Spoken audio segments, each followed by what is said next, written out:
John Wick Chapter 2 is the direct sequel to the action thriller that catapulted Keanu Reeves back to stardom in 2017, directed by Chad Stahelski and written by Derek Kolstad. The film picks up immediately where the first film left off, with John Wick recovering his iconic 1969 Ford Mustang, stolen by the Russians in the previous film. This opening sequence immediately establishes the brutal and stylish tone that characterizes the entire franchise, showing John infiltrating a garage where dozens of Russian criminals are guarding his car. The combat choreography is visceral and precise, combining martial arts with close-quarters gunplay, as John systematically eliminates every obstacle between himself and his vehicle. After recovering the Mustang, John confronts Abram Tarasov, ISF's uncle and Vigo's brother, establishing a tense peace that allows John to retire from criminal life once again. Back home, John attempts to resume the peaceful life he sought in the first film, but this tranquility is quickly interrupted by the arrival of Santino D'Antonio, played by Riccardo Scamarcio. Santino is a powerful member of the Italian Camorra who possesses a blood marker signed by John in the past. This marker represents a sacred debt in the underground criminal world, a contract that cannot be broken under penalty of complete excommunication from the secret organization of assassins. Santino explains that he needs John's help to eliminate his own sister, Gianna D'Antonio, who holds a seat on the High Table, the secret ruling council that controls global criminal activity. Santino plans to take his sister's place through this assassination, thus consolidating his power within the organization. John initially refuses the assignment, trying to escape the world he worked so hard to leave. This refusal leads Santino to completely blow up John's house with a grenade launcher, destroying all memories John had of his late wife, Helen. This action forces John to accept the mission, as the alternative would be to live as an outcast, hunted by every assassin in the world. Winston, the manager of the Continental Hotel in New York, played by Ian McShane, confirms that John has no choice but to honor the marker, explaining the unbending rules that govern the underworld. The mission takes John to Rome, where he must infiltrate an elegant party at the Palazzo al Temps to eliminate Gianna D'Antonio. Claudia Girini plays Gianna as a sophisticated and intelligent woman who fully understands the deadly game she's playing. When John finally confronts her, Gianna reveals that she always knew this moment would come and that her brother would eventually move against her. In a display of dignity and control, she chooses suicide by slitting her wrists in a bathtub, forcing John to fire only the final shot to technically fulfill the contract. This scene is shot with somber elegance, showcasing the tragic and inevitable nature of the violence that permeates this world. After completing the mission, John discovers that Santino has placed an open contract for $7 million on his head, effectively making him the target of every professional assassin in the world. This betrayal reveals Santino's true plan, to eliminate John to erase any connection to his sister's murder, thus cementing his position at the High Table without leaving any witnesses alive.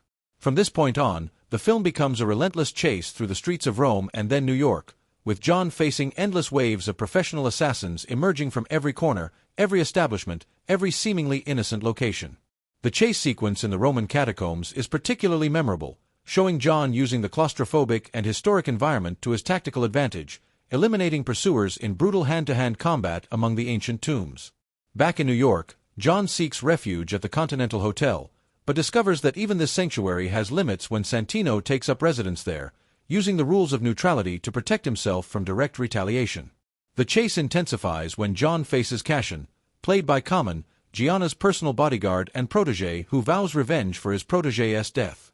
The confrontations between John and Cashin are particularly well choreographed, showcasing two elite professionals with complementary yet distinct combat styles.